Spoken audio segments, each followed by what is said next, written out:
It's been very painful. 10 years later, we're still struggling. We're still fighting, by the way. We're still fighting. Yes, you were acquitted in 2022. It's 2 years later, we're still fighting these thugs, aren't we? Yeah, so now another fight again. You're supposed to be getting all your properties back, whatsoever they preserved, the NPA, asset forfeiture unit. Yeah. And I assume by law you're supposed to be getting them as they were. If ever it was a house, it was a car. If it was cash, you should not have lost any cent. If it was a house, you should find it in its state you left it in. What's happening now? Because, come 2022, after the acquittal, and the NPA says we're not appealing, they then bring an application themselves on their own for the freezing order to be set aside. Okay. So you had to rescind it, the 2014 order. Yes. And that was done sometime September, October of that year. The court order then releases the curator of all his duties, hand over the assets to this man. He doesn't do that. You know what the trick is? The trick is because there were liquidations, you couldn't pay creditors when your assets were frozen. Every creditor was coming for you. Oh, yes. So then their trustees, their liquidators were appointed as a result of the sequestrations and the liquidations, right?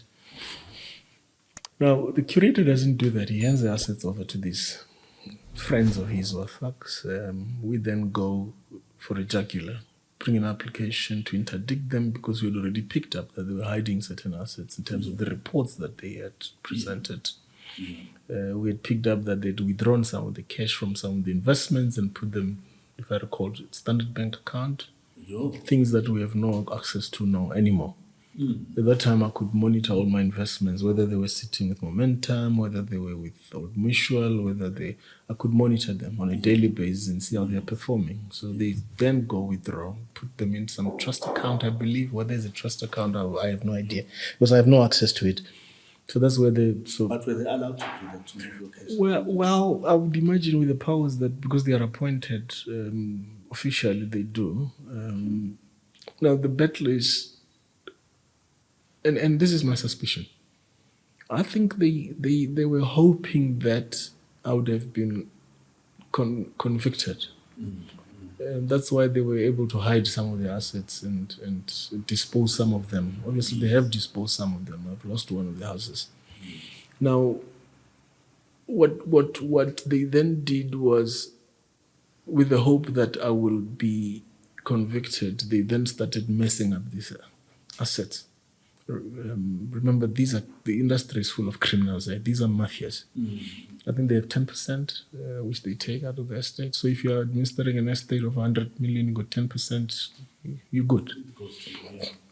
So when the conviction did not happen, because had I been convicted, they would have confiscated everything and I would have lost everything. I would be in jail, right? Yes. And there's no way my wife and kids were going to fight these thugs. There's no way they were going to fight them. It's not that I'm underestimating their ability, but there's just no way they would be able to fight this. So luckily, when I was acquitted, then I was able to stand and start fighting. And you would have seen I'm continuing to fight.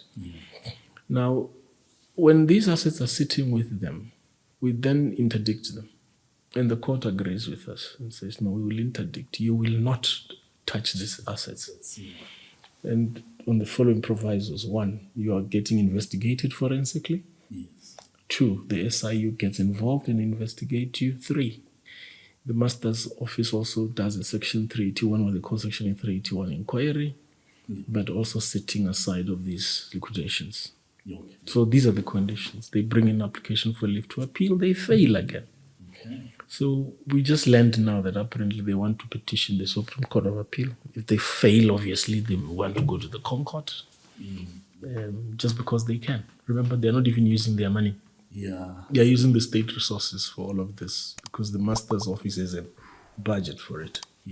And so they're just going with the tide. But now for them, it's a game, while somebody's life is in shambles. Exactly. But now your case is one perfect example why the office of the Master of the High Court is under investigation. There's a whole talk about it right now in the country.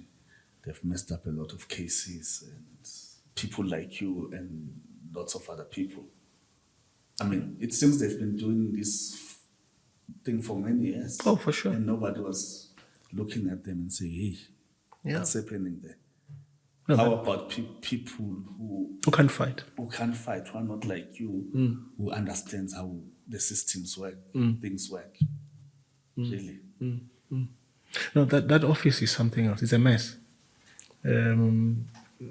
Apart from just investigating them through the proclamation, I think there's a need for lifestyle audits Of the individuals. of the officials in that office. It's a mess. It's that the industry is corrupt.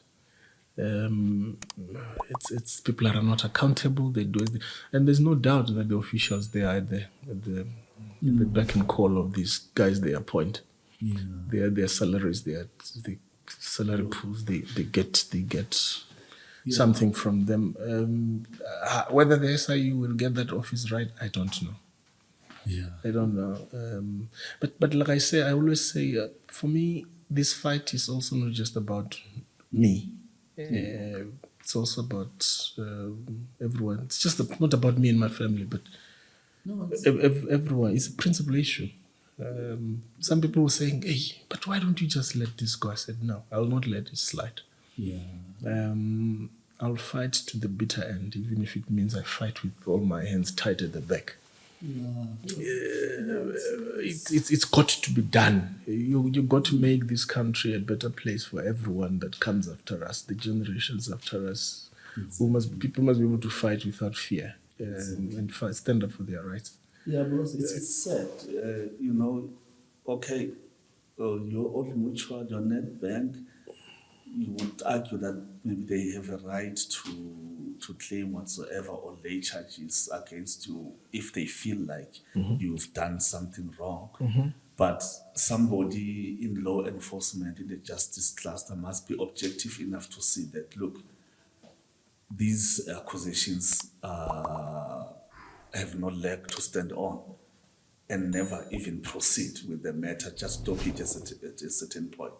But now, if the prosecutors, if the police, if everybody in the justice system allows a case clearly that is not there to continue, drag for 10 years, it means we're all in trouble. No, certainly. In fact, you'll be surprised that just as and when I was interacting with the curators at some point, asking him for reports and all of this, he throws almost everything at me through what you call a WeTransfer file. I then pick up through the WeTransfer file that they've been conniving. I think he didn't realize that he had sent me those correspondence that will implicate him. And this is the data we're able to present in court, hence the interdict. Okay. That is the one part. But what is also intriguing is that in this correspondence, you're able to see that the junior prosecutors within the NPA had submitted memorandum to the seniors within the NPA to say, but there's nothing criminal about this.